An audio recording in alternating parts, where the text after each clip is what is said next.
Good morning, everybody, and welcome to the Audit Committee meeting of the 9th of November 2017. I'd like to thank everybody for coming out. Is there any declarations of interest from committee members? No, hearing none. Thank you. Can we have confirmation of the minutes for the 12th of June, minutes our 12th meeting, which was held on the June 22nd, 2017. Are the minutes confirmed, or is there any changes? Okay. Confirmed, thank you.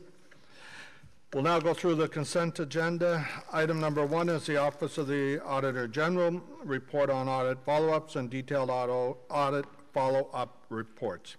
The AG has a presentation, so we're going to hold that item. We also have a motion to add the supporting documentation pertaining to this report. So, Vice Chair Cloutier, if you could please read that motion. Thank you, Chair. Merci, Monsieur le Président. Whereas the supporting documentation titled Office of the Auditor General Annual Reports, Report on Audit Follow-ups and Detailed Audit Follow-up Reports was not circulated with the agenda package, be it resolved that the Audit Committee approve the addition of this document for consideration by the Committee at today's meeting pursuant to Section 89(3) of the Procedures Bylaw, being Bylaw 2016-377. Is that motion carried? Yes. Thank you. And item number 2 is Office of the Auditor General 2018 Audit Work Plan. The AG also has a presentation on that, so we will hold that item. Item number 3 is the status update, Audit Committee inquiries and motions for the period ending 27 October 2017. Is this item received? Received. Thank you. Okay, so let's begin with the first item. If you're ready, Mr. Auditor General. We are. Thank you very much. Bonjour, Monsieur le Président et membres du comité. Good morning, Mr. Chair and members of the committee. I'd like to begin by, if I could, introducing the staff of the Office of the Auditor General. On my right, I'm joined by Executive Assistant Ines Santoro, on my left. And on my right, I'm joined by the 2 Deputy Auditor Generals, Sonia Brennan and Ed Miner. And in behind us, we have our Senior Auditors, Suzanne Bertrand and Louise Prue, our 2 Auditors, Janet Anyango and Margaret Sue, and our co-op student, Paul Karam. The committee will remember that that we follow. Next slide, please. The committee will remember that that we follow the international auditing community's standards for the practice of audit, and that includes the practice of including all follow-ups in our audits. You'll remember that there are 4 stages to an audit: the planning phase, the fieldwork phase, the reporting phase, and we'll be back in at the end of November, where we will provide our annual report, the results of that phase, and finally the follow-up phase. And that's the purpose of today's meeting, why we're here today. We conduct follow-ups on all of our audits. And we generally wait about 2 to 3 years after an audit report is completed. There's no magic with that 2 to 3 years, but generally the time frame that is provided by management for the implementation of the recommendations is about 2 to 3 years. If corrective action proposed by management is sooner, we'll conduct our follow-up sooner. And remember that our job is to ensure that the measures that were promised by management and approved by council have been implemented. So the Municipal Act states that the role of the Auditor General is to assist council in holding itself and the administrators accountable for the quality of stewardship and value for money. And for that reason, the audits themselves address the value for money, but the follow-up really is where we inform the Audit Committee and through the Audit Committee to Council, management's progress on the implementation of those recommendations. The role of the job of the follow-up is not to provide an assessment of each individual recommendation, merely just our evaluation of management's progress on across all of the recommendations. So today we're going to be talking about follow-ups on audits that were tabled in November 2013 and March 2015, and there are 3 follow-ups. the audit of construction supervision, which was tabled in November 2013, the audit of specific contracts and processes in Fleet Services Branch, tabled in March 2015, and tabled on that same date was the review of city funding to Ottawa School of Speech and Drama. And those are the three follow-ups that we'll see today. I think we can say, based on the work that we've performed, that management has demonstrated a commitment to the audit process, and that they've addressed the bulk of the issues that were identified in those audits.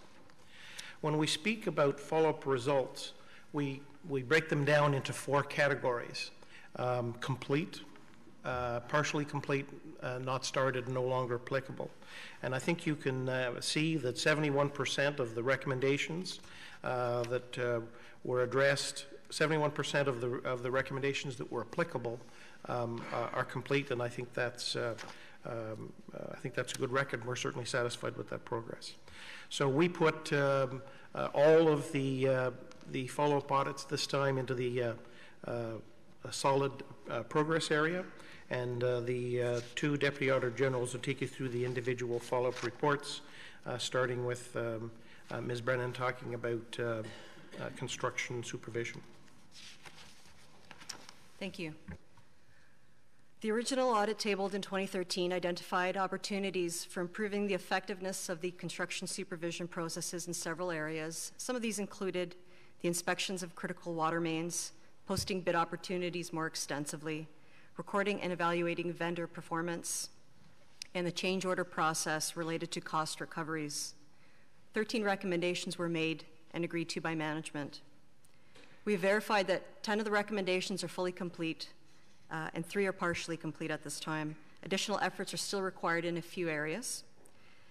2 of the partially completed recommendations are related to the application of a procedure to ensure that the reason for contract or change orders is documented to ensure cost recovery. While we found that the project managers were aware of the procedure and the requirement, there was a lack of compliance. Project managers had completed the forms required in only 2 out of the 10 projects that were reviewed. The intent of this procedure is to ensure that the city recovers its costs when warranted. The recovery value can be significant, which is why it is important that compliance in this area is improved. Infrastructure Services has indicated that they expect to launch a new project management system next year, and that it will include this procedure. The audit also recommended that the city document the performance of contractors and use this information when awarding new work. Since 2015, contractor performance has been evaluated and recorded. The recommendation will be complete when this new information is used as a factor in contract award decisions. Thank you.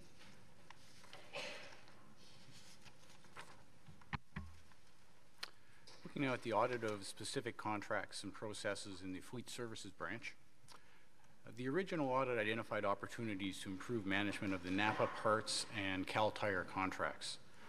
8 recommendations were made and management agreed with all of them at the time.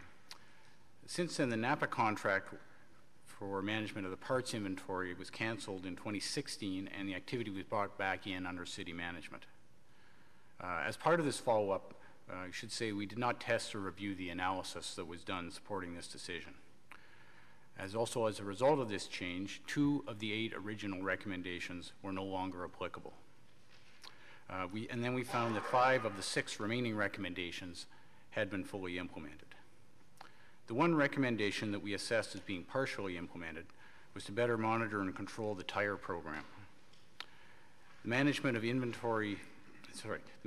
used tire inventory could be improved with better documentation of inventory counts, and as well, city staff need to assess the condition of tires being held by the service providers before disposal, as was recommended. The last audit follow-up we conducted was a review of the city funding of the Ottawa School of Speech and Drama.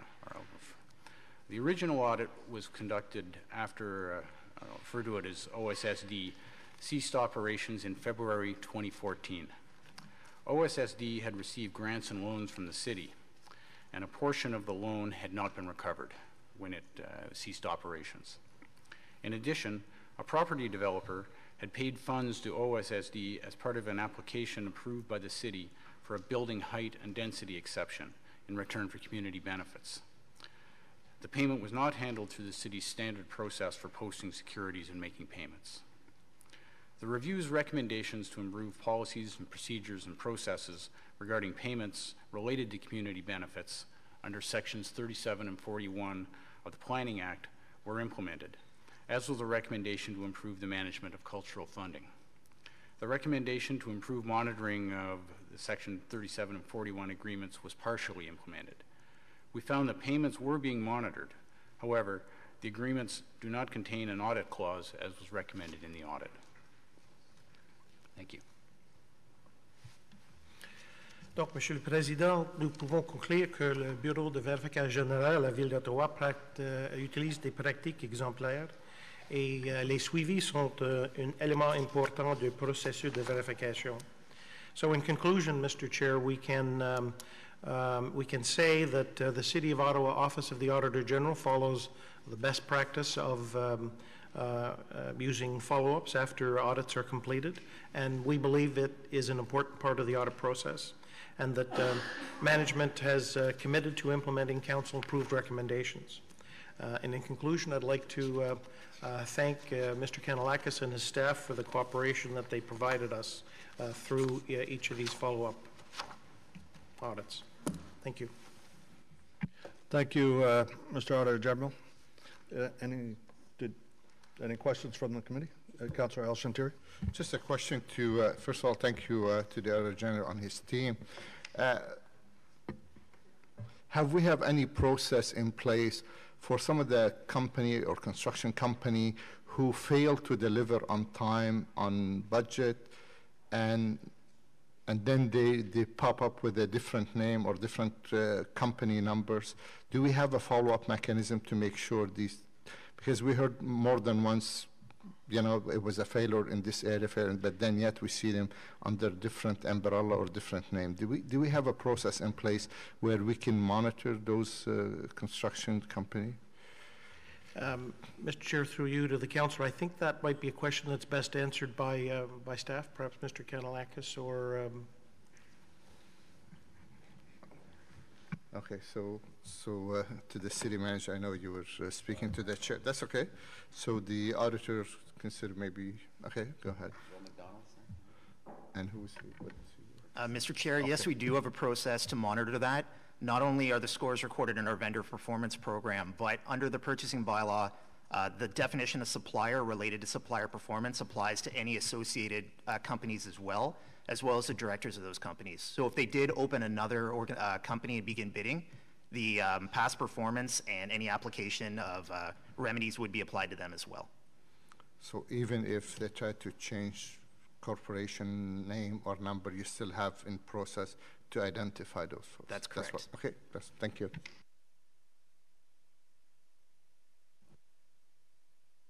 Well, thank you, Councillor El-Shantiri. Councillor Manette?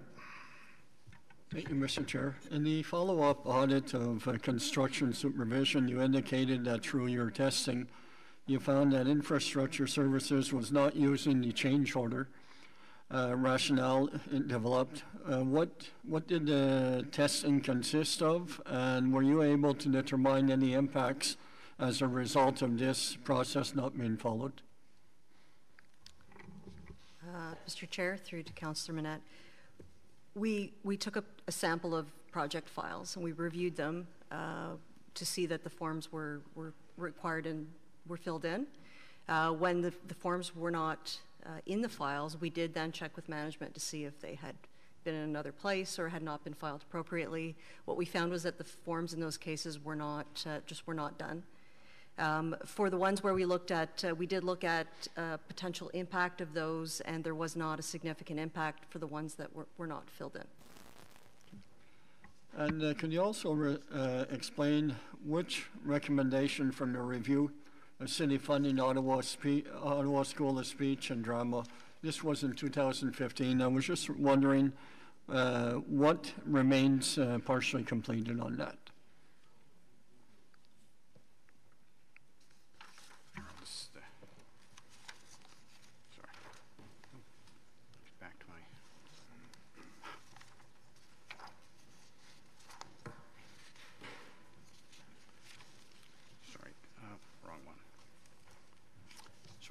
No, no problem.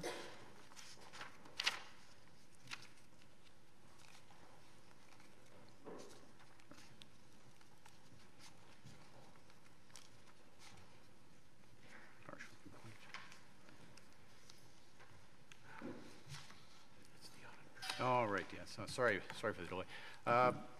What it is the agreements under Section 37 do not contain an audit clause, and we'd recommended that an audit clause be put in so that we could follow, the city could verify if need be, and that has not been put into those agreements. So that's what we're waiting on for full implementation. Okay. Thank you, Mr. Chair. That's all for now. Thank you, Councilor Manette. Vice Chair Cloutier. Thank you, Chair Hubley.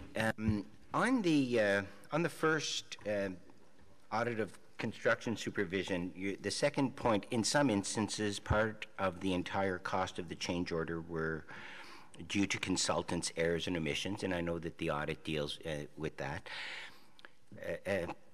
Related question, when there are changes due to staff requests based on a technical issue or a desire change issue, is there a business case that is done that is returned to the appropriate committee for approval of that, whether it be within the budget allocation or not? Or was that part, this was an audit that was done in 2012, and what is the status in terms of the business case for change orders?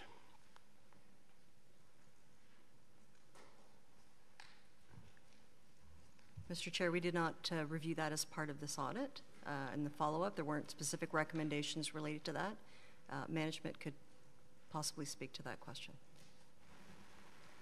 Mr. City Manager, the business cases related to staff-generated change orders?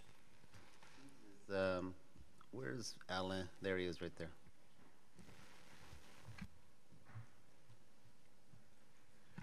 So, Mr. Chair, we do have a fairly rigorous process in place that's acknowledged in the audit related to project charters. So the project charters are really there to define basically the scope of the project. If there's any deviation from the scope, we also have a formal process in place in terms of the required approvals to be able to support any changes to the scope. So when we're talking about the change orders that is under recommendations 2 and 3 that are outstanding, those are actually change orders while the contract is ongoing. So let's say there's quantity overruns, for example, or rock that is encountered that was not foreseen, where we need to do a change to the contract itself. That's when the change order process would kick in. If it's a change in scope, that is a totally separate process. That's under a charter process. And all of our charters, in terms of the projects, are actually approved. The actual budget allocation is approved through the annual budget process. So it would not go back to the appropriate committee? If it exceeds the authority provided by council, yes, it would be going back to committee. If it's still operating within the authority that was provided for the project, it would be proceeding under delegated authority. So that's with reference to the financial aspect, and that's important. But if there was change within the budget, to the outcome, to the deliverable, to the something substantive, and I know that's a qualitative term, not a quantitative term, how would that be handled? Is that just at the charter level, or would that go back to committee? If it is a substantial change, let's say that basically we've totally changed the limits of what had been approved in terms of, instead of rebuilding from A to B, we're rebuilding from B to C, and that had not been articulated in the budget approval, we would actually go back through that process to seek that amendment. If it's tweaking within the project itself, then basically it would proceed under delegated authority. We would also be discussing with the affected councillors in terms of the impacts to the project. So I guess it's the definition of tweaking or substantive that's a difficult. Well, we respect the delegated authority bylaw requirement. So if that's outside of our delegated authority, then we'd basically be going back to council seeking that approval. And Mr. Chair, if I may add to Mr. Gantier's comments, a good example of this year where we had a project where the scope changed substantially and we did come back to council was on the Prince of Wales reconstruction project, where there were unforeseen site conditions, significant geotechnical issues that changed the scope, and that came back for a further council approval. And we did at the time, during the midterm adjustment of numbers, explain the rationale for that project. So that's an example of where we would bring them back. Thank you, Mr. Willis. Thank you, Mr. Gontier. Thank you. Thank you, Chair Cloutier. Councillor Wilkinson. Thank you, Mr. Chair. I was looking at the partially completed. There's 5 of those. Are these ones that are actually positively going ahead, or is there stalling, or is there some problem why they're taking longer? Each of them has some. Which one? Mr. Chair, I think we could characterize them as positively going ahead, just not complete at this point. So you don't feel that these are any kind of thing to be worried about having them finished or not? Well, we're always worried about lack of progress on promised deliveries, but if management has indicated that they're working to implement those a little later than planned, but nevertheless. Do you have any examples of them? Because we don't specifically know which ones these are. I think the one example was the funding under sections 37 and 41 of the Planning Act, where the promise was to include in those agreements an audit clause, which is pretty well standard in most city agreements. That doesn't yet appear in those agreements, and until that's done, we're showing that as partially complete, and we've been told by management that will be done in the near future. It should have been fairly simple to put that forward, I would think. It doesn't, certainly, since it's a standard clause that we have in many agreements that we have around the city, including our contracting documents. I'm not sure what the delay would be in implementing that particular fix. So, Mr. Chair, it's management's opinion that where the city is the recipient of Section 37 money, and just for the record, we no longer collect Section 41 money. We don't do that anymore, but in Section 37, in accordance with the procedures and bylaws, council, the city itself is the recipient for the vast majority of those funds for city projects such as bike lanes. And we're already exposed to audit for any project we would do through, as we see today. What the Auditor General has recommended is when there is a situation, which are rare, where we are actually taking money in and giving it to a third party, that we would insert a standard clause related to audit, and we're committed to do that. And legal services will work with us, and those will, whenever it's not the city itself receiving the money, because where city receives the money, we're already exposed to audit. It's a standard procedure. But when it goes to a third party, there will be an audit clause. And in any going forward agreements, we've said we would do that. Okay. Thank you. Thank you. Thank you, Mr. Chair. Thank you, Councillor Wilkinson. I just would like to congratulate the Auditor General and his team, as well as the city manager, on these follow-ups. That this is good. To me, I see a lot of the recommendations have been adopted, and what we wanted to achieve with the audit is getting done. A couple of questions that I do have, and I'll start with the drama school. From the time of the audit to when you did your follow-up, was there any effort made to collect the outstanding funds? Any further investigation into what happened with those funds that you're aware of? Mr. Chair, that would be outside the scope of our follow-up. Staff could respond to that, but my recollection was that they went bankrupt, in which case there was a low likelihood of recovery. Oh, okay. And on the fleet management one, fleet services branch, in your follow-up you mentioned that the penalties do not increase the longer the delays remain outstanding. Was that a recommendation that be changed, that the penalties be scaled?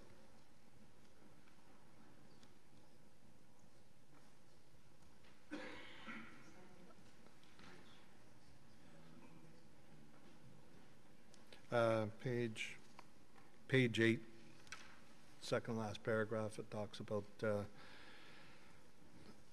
let's see here, there was almost $105,000 in delays, penalties. However, under the current terms and conditions of the contract, penalties do not increase the longer the delays remain outstanding. I'm just wondering if there was a recommendation to change that, or if you'd like to speak to it, is there an effort underway to change that? Because obviously it would help with reducing the penalties. Thank you, Chair. Mary Gracie, Fleet Services. So that recommendation, if I'm correct, was made with regard to Napa. There was penalties related to where they were slower in bringing parts on and delaying work in the shop. And so what we have now is an internal standing offer setup. So the performance of those vendors we have now is managed through that contract, but it doesn't include as much service as the Napa one did. So it's managed a little bit differently, more as a supplier relation. So less delays is what you're saying? Yes. So therefore, you don't need to levy the penalties. But are you doing any penalties? It would be to our own vendors, and we manage vendors on monthly meetings, and we're not having any difficulty at this time. If we did have difficulty, we can change vendors. So in that case, Mr. Auditor General, would that recommendation be considered complete then? Or no longer applicable? Yeah. In this case, it's no longer applicable because the outsourced activity has been brought in-house. But certainly we would certainly recommend that management ensure that they do have a mechanism in place to ensure that suppliers perform to the terms of the contract. And staff has indicated that they always have the option of changing suppliers, and that's certainly one option. But another option that could be built into contracts is a penalty clause for non-performance without the need to change vendor. Okay, thank you. Okay, thank you both. Now, I have one last question. It would be for the city manager. We talked about when we track and report on contractor performance. What I'm not clear on is that will that list of substandard performance be public? Will we be publicizing the names of the contractors that we're having trouble with, or is it going to be an internal list? I actually don't have an answer for that, Chair. I'm not sure. Rick, would you be able to shed any light whether we can make it public? With regards to the list of companies and that? List of companies that did not perform as they stated they would in the contract, and I know, I'm just wondering whether that would go public, or would it just stay internal so that it would affect their ability to bid on other projects? Yeah, it could have some negative effect, obviously, on their commerciality with regards to other contracts outside the city. Generally speaking, though, corporate names are not personal information under Freedom of Information, so they would be public, but it would be the way we would craft the message. If the committee wanted me to look at that, I can do so, Mr. Chair. Okay, maybe what we'll do is have a discussion about that. Like, we might want to track how many companies that might apply to before we decide to do something. Okay, thank you. Thank you both very much. Did you, on that report, is it received? Yeah. Recommendations are carried. Sorry. Okay, carried. Come in. All right, and so item number 2, Mr. Auditor General.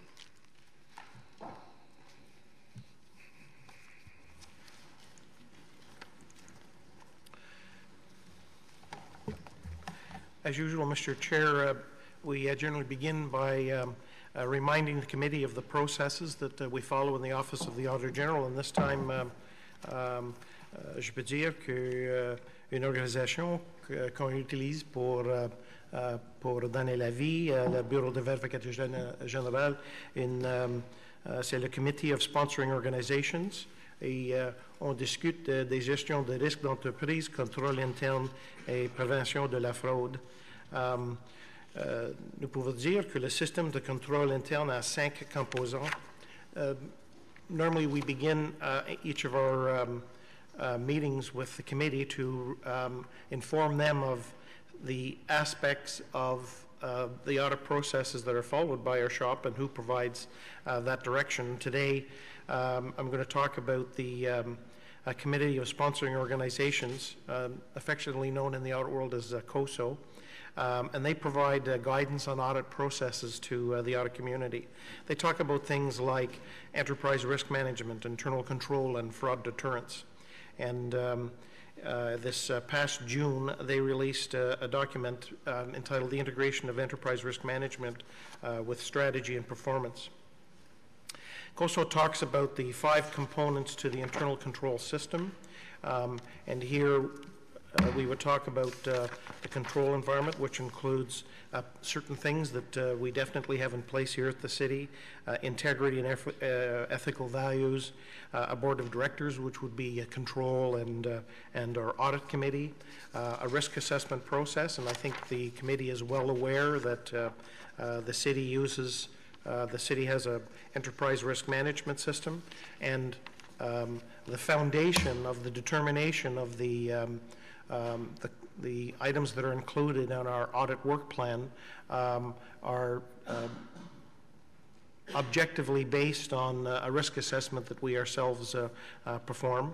Then, of course, there's the information systems which exist in the department, including the financial information system, the HR information systems, control activities such as the policy and procedures that exist around the corporation, and then the ongoing monitoring. And that monitoring includes things like the audit process. I should point out that risk assessment isn't just it's not just a list of risks. It's practices that are put in place to actually manage those risks, and it's for that reason that staff have implemented an enterprise risk management system, and then in the Office of the Auditor General, we rely on risk so heavily in not just determining the subjects of our audit, but when we move into an area to conduct our audit, we use detailed risk assessments to identify the areas that we will focus on. So COSO talks about integrating risk with strategy and performance, and they begin with the assumption that management is responsible to manage risk, and with an understanding that enterprise risk management is much broader than internal control, and that it should be a part of the planning process across the city. And as I've said earlier, we incorporate risk in the development of our audit work plan and as we conduct our work. So, le plan de travail est présenté annuellement et la méthode appliquée pour élaborer le plan de vérification comprend des entrevues avec les membres du conseil et des cadres supérieurs, l'examen de la documentation budgétaire, l'examen des vérifications précédentes et aussi nous examinons les vérifications et des plans de vérification des autres municipalités.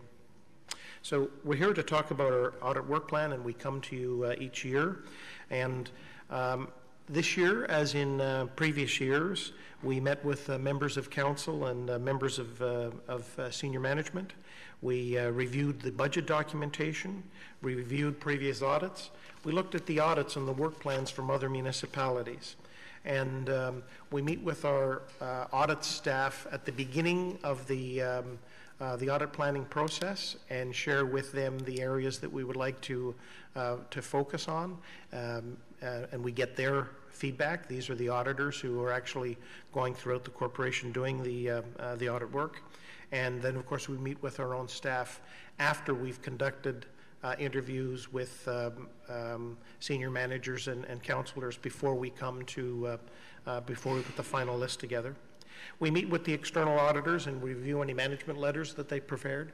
And then, of course, we assess the programs and services against various selection criteria, which includes the size of the budget, the number of FTEs that would be in that area, and any fraud and waste hotline reports that we've received in the past while. So this year, Mr. Chair, the specific areas that we will be looking at, we will conduct an audit of benefit processing. This is the contract that manages the drug, healthcare, and dental benefits for the city. That will be a compliance and program management audit. We will conduct an audit of city leases. That'll be a performance and operational audit.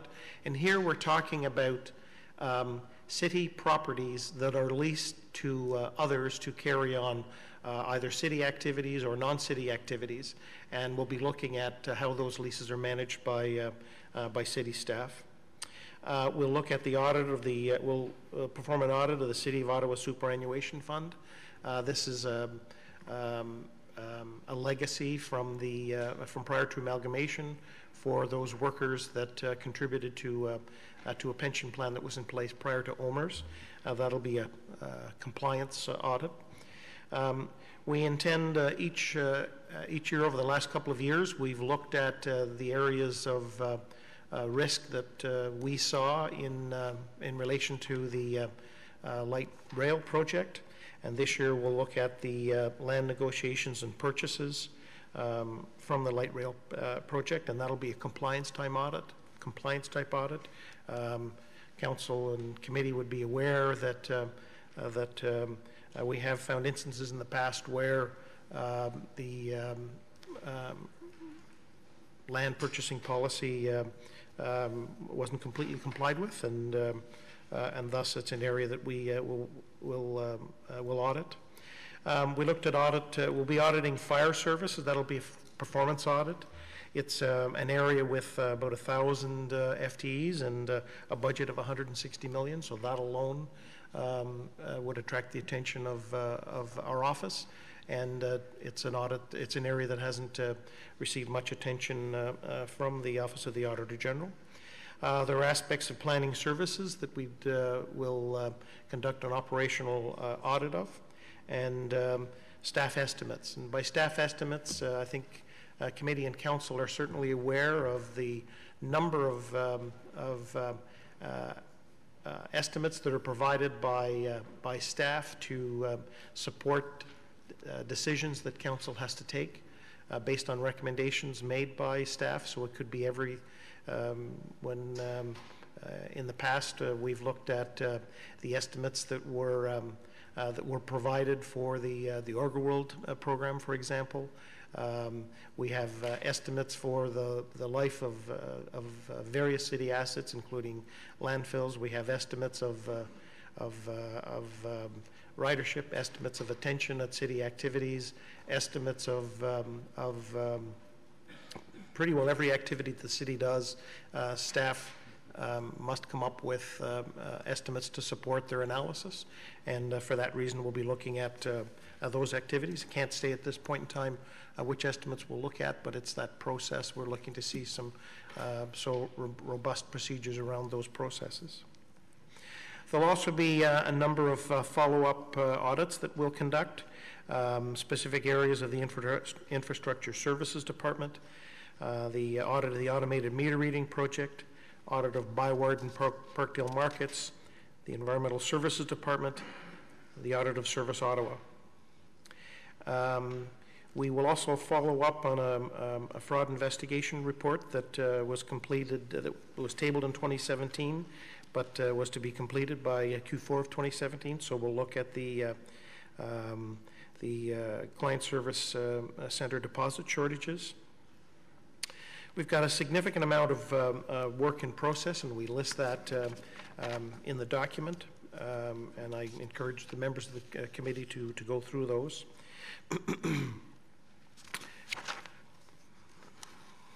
There's some work in process that I would like to bring to the attention of the chair.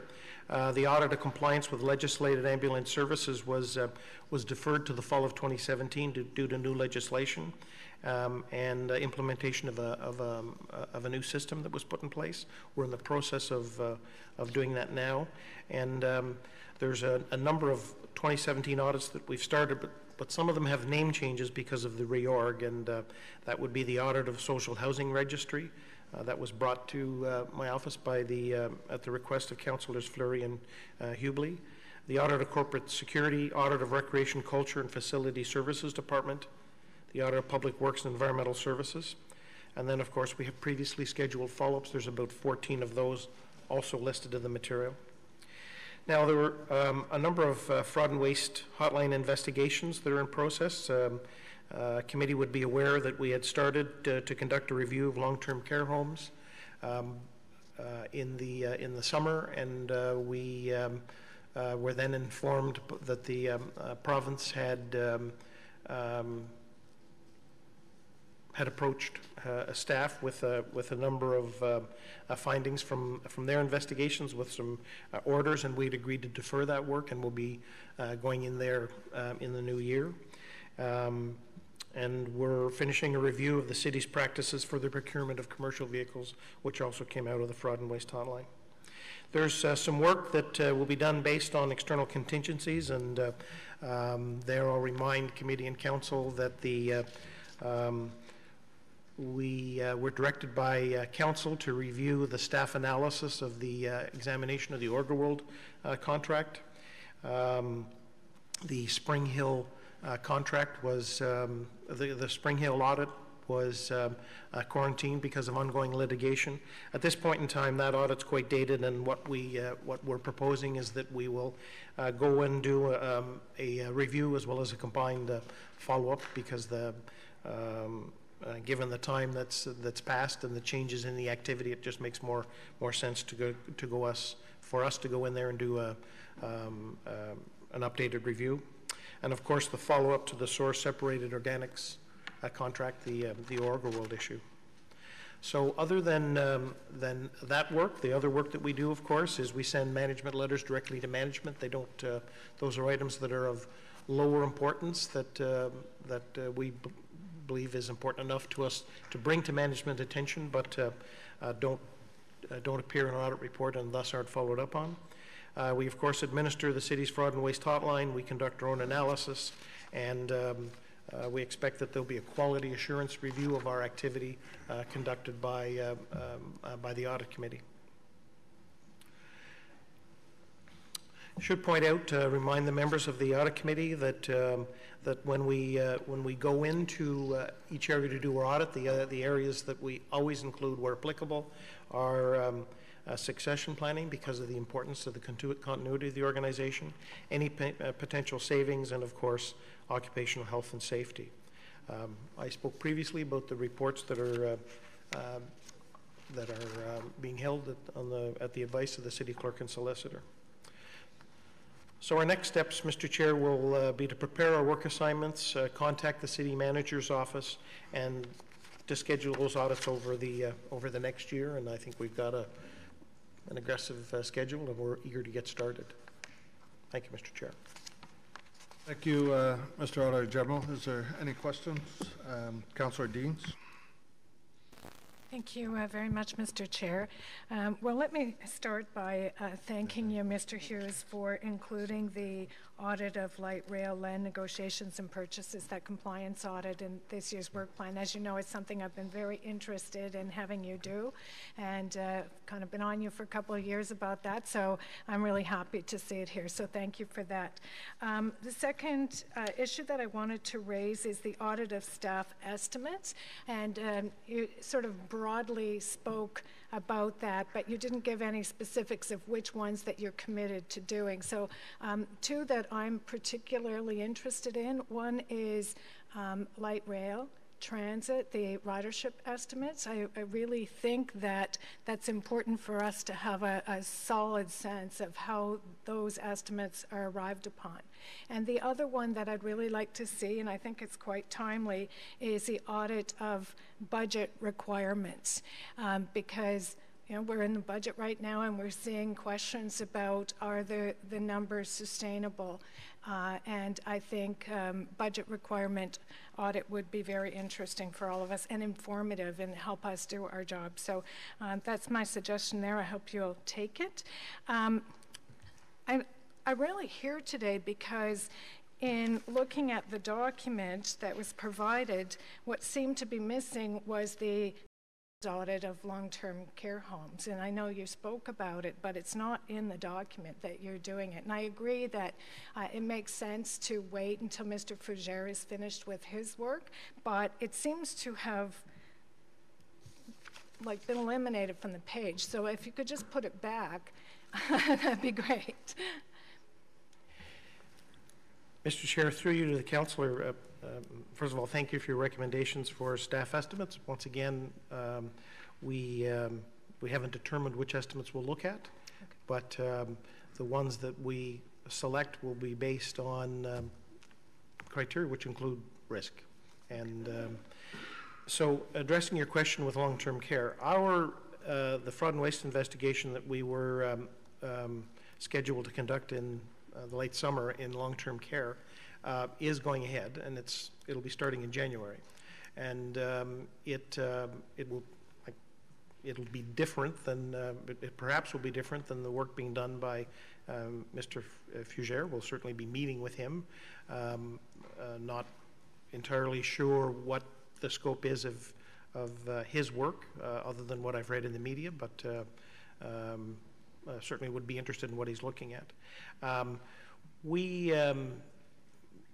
We have the ability, if to conduct investigations for things that come out of the fraud and waste hotline, and we had already started to do this investigation that we've put on hold. And when we get into long-term care, knowing what we know already and knowing what has been provided to us,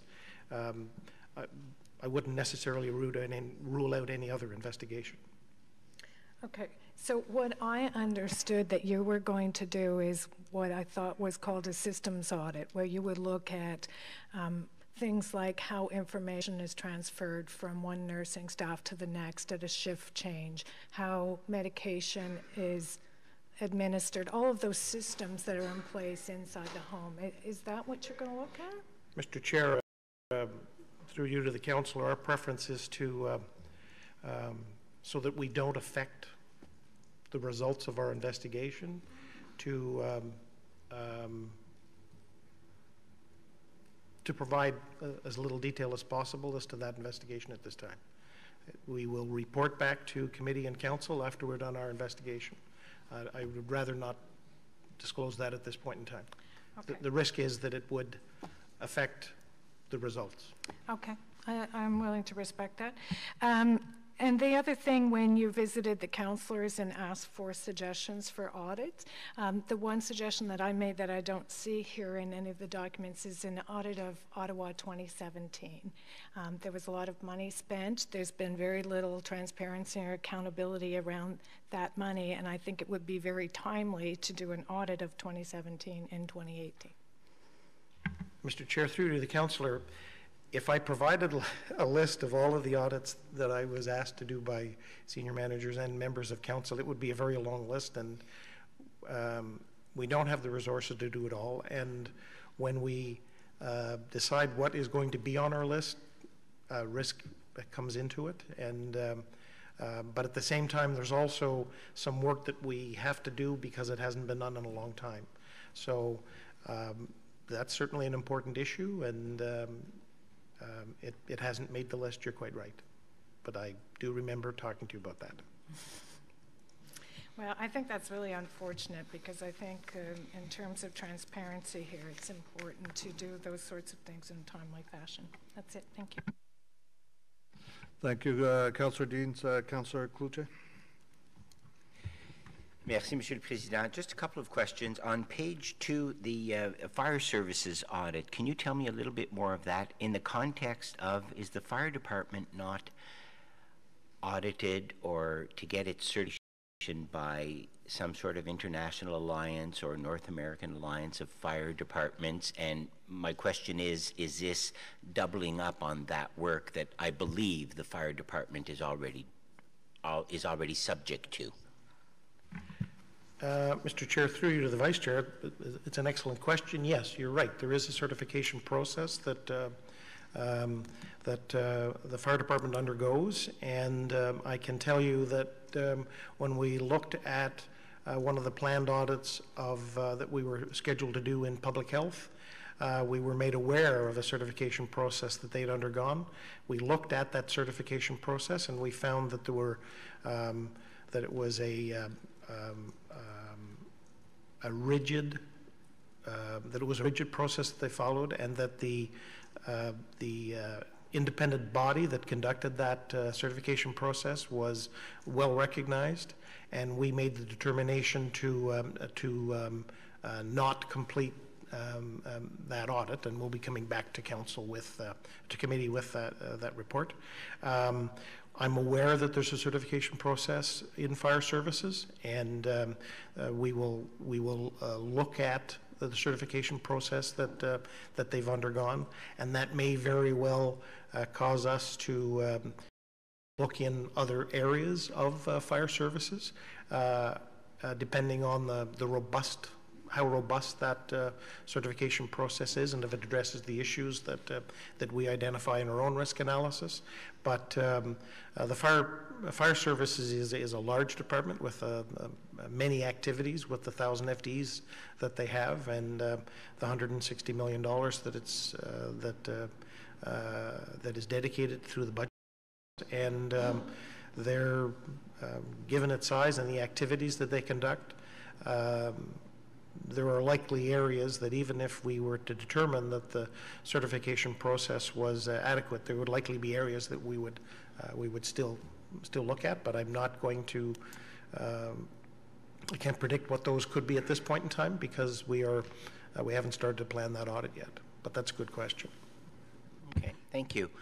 On page 3, part of your follow-up audits, the audit of the Byward and Parkdale markets, recently the structure, the governance of the Parkdale and Byward markets was changed to a municipal corporation. That impacts your follow-up. Might we see there some recommendations, and I know this is a follow-up, some recommendations that were made as part of that audit that would be not applicable anymore given the new governance structure? Mr. Chair, the councillor is correct. There might be aspects that, with the change in the government structure, are no longer applicable. But as I recall, there were findings in that audit that would still be applicable, not just within that area, but in other parts of the city.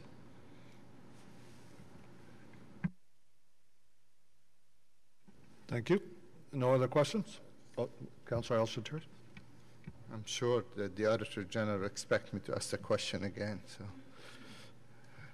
So Spring Hill been so long, even the first audit is no longer valid. Now you're saying we're still in a legal penalty box, whatever the term is here.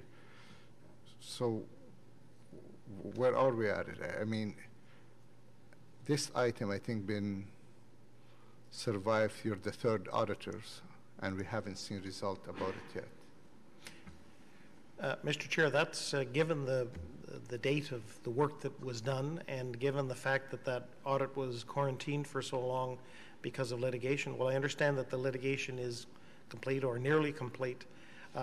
That's why what we will do is, what we're suggesting is that we go in and do a review of the Spring Hill landfill, and at the same time follow up on the issues that were raised in that audit, and we will report back to committee with that. And there would be no reason for our work to be quarantined in any way, because it would the work will have been done currently, and we're not addressing the contract litigation in any way.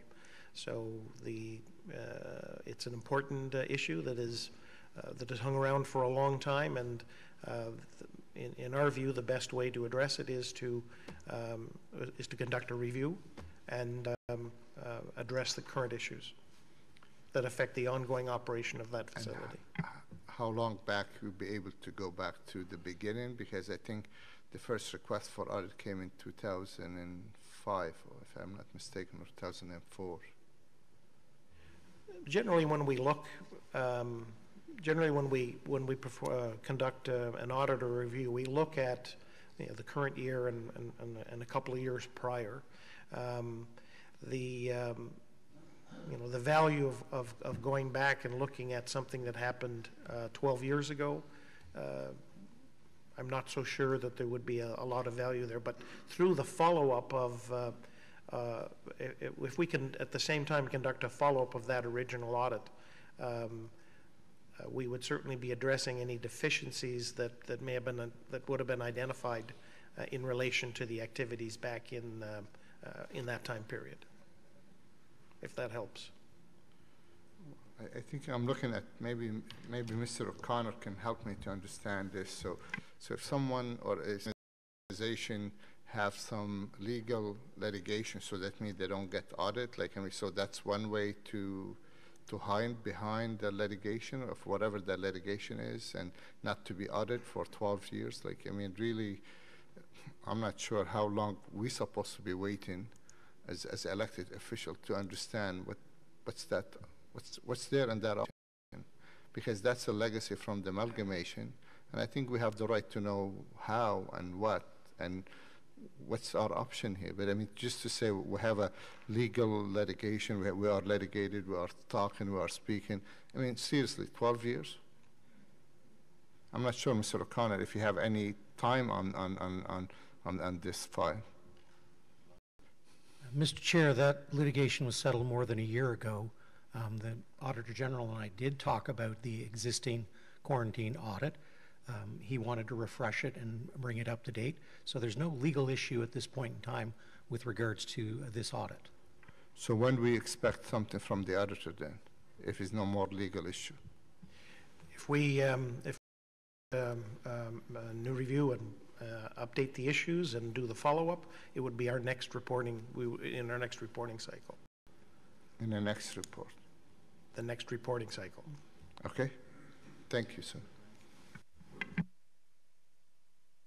Sorry. For clarification for the councilor, the next reporting cycle would mean you'd be reporting out in 2019, or?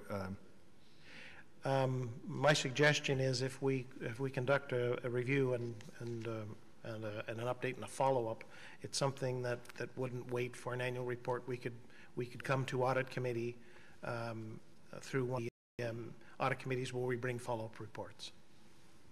That's good. Okay. Thank you very much, Mr. Councillor. Mr. Auditor General, I have one question which I think I've asked numerous times in the past. I see in here that you're going to do the cost analysis on the Orga World piece, which you were asked to do, I think, in the summer of 2014. Is that correct? Just to clarify, Mr. Chair, we did a cost analysis of the Orga World contract in the audit that came forward in July 2014. What was recommended in the audit and what was management's response to that recommendation was that they had agreed and that they would conduct a cost analysis to determine whether or not the Orga World contract should continue and whether they should take advantage of the termination clause. The issue, of course, at the time was the ongoing litigation with Orga World, and the request that was made of my office by council, and we took it as direction, was if we would consider reviewing that analysis prepared by management, and we said that we would. And of course, we can't review that analysis until it's done, and I would have to say that the city manager and I have talked about this pretty well every meeting that we have that we have, and we meet on a basis. And I understand that work is being done on that analysis, but perhaps you're better to get an update from the city manager. Well, Mr. Chair, the Auditor General is correct. I mean, as you know, the Orga World contract is in litigation. We have been in discussions with company representatives about how to move this forward while the litigation has been ongoing, and we are endeavoring to do that work to meet the direction of council and be able to share that with the Auditor General prior to any resolution of this file. That's our intent. Thank you, Mr. City Manager. I have to say, though, at some point, Fisher cut bait on this contract. So do we have a sense of, are we going to get there in the next year, the next 2 years? Because this contract could expire before we take a look at whether it's in the taxpayer's best interest to cancel the contract or not. correct? And my concern is, since this audit came out in 2014, we continue to pay or overpay, I think is the right term for this contract. And at last report, we're still at only about a 40% diversion rate, so that tells me we're not putting in anywhere near the product that we're paying for. So I'm just wondering, is there some interim measures that we can work out with this company to try and protect some of the taxpayers' money involved in this until you can come back to council with a report? We should cancel this contract, or perhaps amend this contract to make it much more favorable for or balanced for taxpayers. Mr. Chair, well, we've had a very wet year, so we are going to meet our put or pay. I mean, our projections are we're going to surpass that, so we aren't going to be paying for something we didn't deliver, number one. Number two, to amend the contract or to look at things that could mitigate some of the exposure that we've had from the contract is challenging while we're in litigation and while we're having discussions, because they obviously are pursuing legal course, and that's wrapped up into the discussions about how can we move away from that and come back with a revised agreement. As for the time frame, I don't think it'll be another couple of years. I'm hoping that we will be able to, before the term is over, bring something back to committee and council that represents where we're at with our discussions and where we're at with the litigation. Thank you. And if you manage to do that, I think that'll go in the books as another Steve Kennel article. So thank you. Thank you, Mr. Auditor General. That's my questions on the report too. Let's see here. So is the recommendation on the work plan carried, committee? Thank you. And so that's it. Are there no in-camera items? Any notices of motions? We're good. No inquiries? Other business? Motion to adjourn? Okay. And the next scheduled meeting will be Thursday, November 30th, which will be our regular as well as our budget meeting. Thank you.